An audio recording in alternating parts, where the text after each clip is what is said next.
So, what does all that mean as far as Haringey is concerned? Because that's really where our focus is. And certainly, one of the things I'm doing literally as we speak is thinking about how we plan for the next 1, 2, 3 years ahead. And I'll be meeting with the board next month and putting a plan to them and continuing the conversation.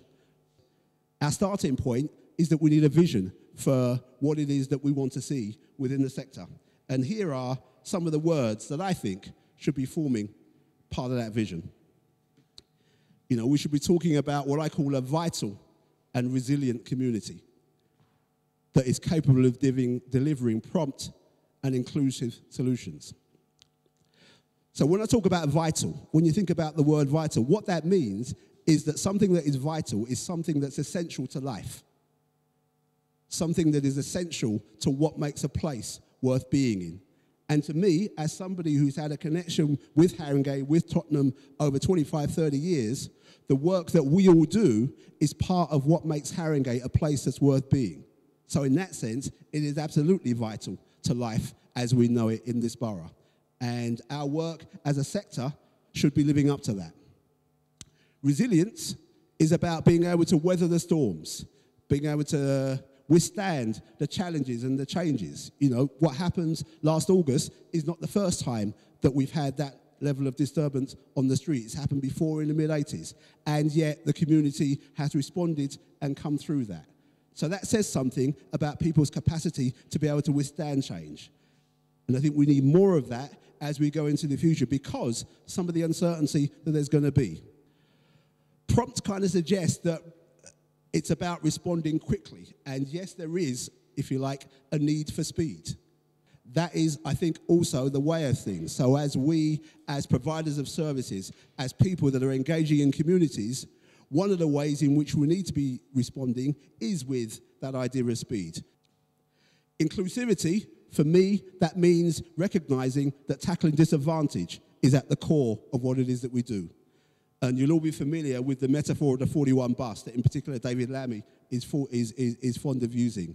And that's a very powerful kind of motif for describing the challenge that we face in the borough. So our work as a sector has to account for not only those that have lots to contribute in terms of know-how and social capital, but also those that are struggling and those that need our support the most. That, I think, is going to be an ongoing feature of the sector.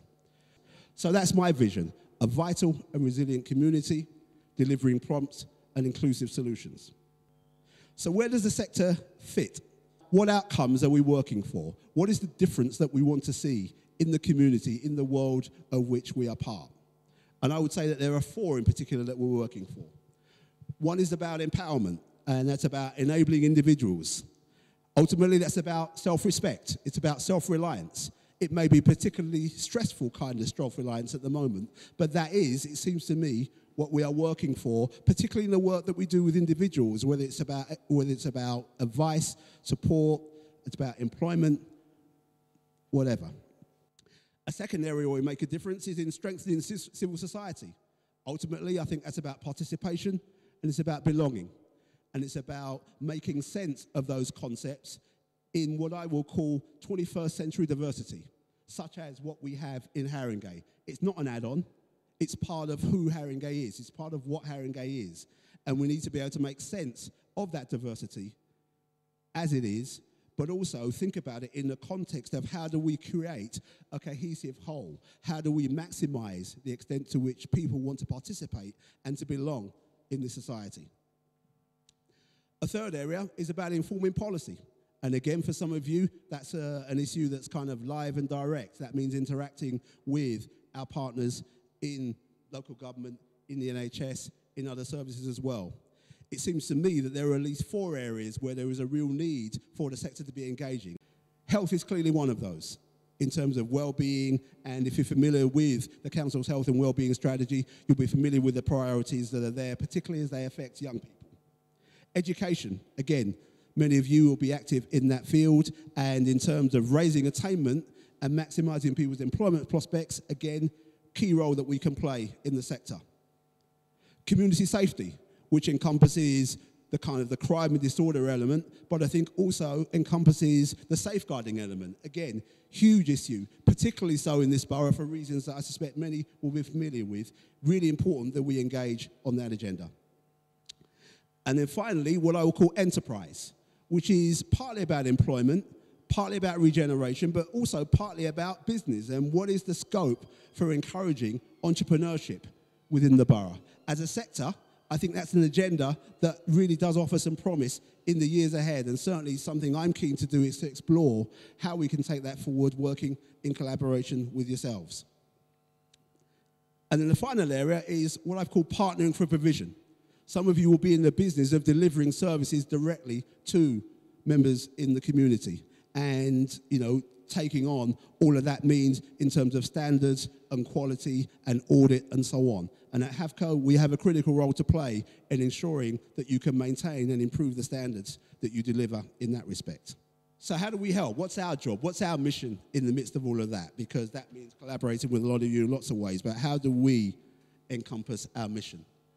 And I guess 3 words there that I'd want to use to summarize that. We want to support you. That means helping you to be your best. That means helping rather than hindering. It means believing in you. Sometimes that might mean believing in you more than you believe in yourselves, because in many ways that is the definition of leadership, but certainly that's how we want to support. It's also about challenging. People will be familiar with this idea of critical friendship, and I guess that's part of it.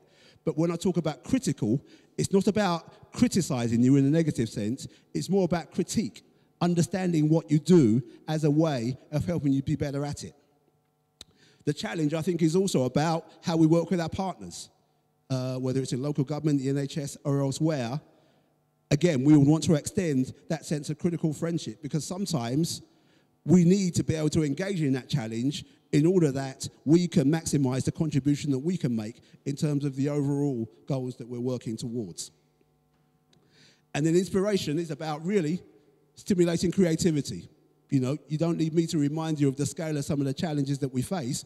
What we're going to need, I think, are some creative solutions. And the role that we play, I think, is in helping you to come up with those solutions. Sometimes that means we have to find ways of being inspiring ourselves so that we can provide the example that perhaps some of you can follow. So support, challenge, and inspiration. That's certainly the mission that I would want to see HAVCO organize itself around as we go forward.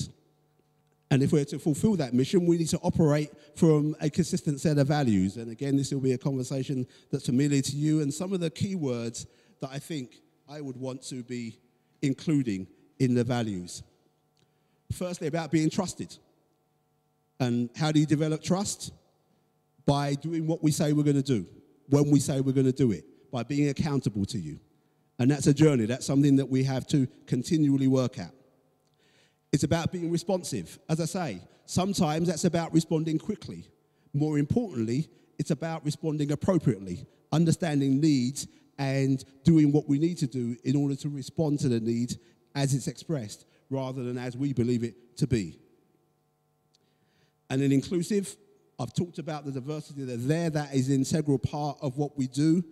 It's about collaboration. And those of you involved in the consortia that we're setting up will understand that. I think increasingly it will be about coalition. That will mean working with people who perhaps we don't ordinarily work with, but whom it makes sense to partner with in terms of achieving the results in the community that we are seeking to achieve. So what are we going to do? What are some of the activities that we will be delivering? Volunteering, many of you are familiar with. I think what we want is to not only increase the numbers of people volunteering, but also to broaden the range of volunteering activity that takes place. Because I think there are a lot of people that volunteer that don't necessarily see it that way. And I think we have a role to play in ensuring that it is recognized for what it is and given the value that it deserves as well. Impact and best practice, as I say, it's not just about being able to deliver what I will call outputs. In other words, whatever your service delivers. It's also about thinking about what's the result that we achieve in the wider world and how do we measure that. Those of you that are involved in the service delivery environment will know that purchases are being increasingly stringent and increasingly robust in how we measure impact and measure outcomes. We have work to do to work with you in order that we can be clearer and more robust ourselves.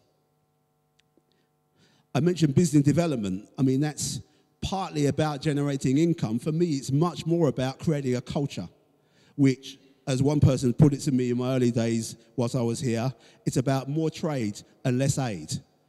You know, the environment, particularly as regards attracting funding, is moving in that direction, and some of you will know that and will be adapting yourselves in that way.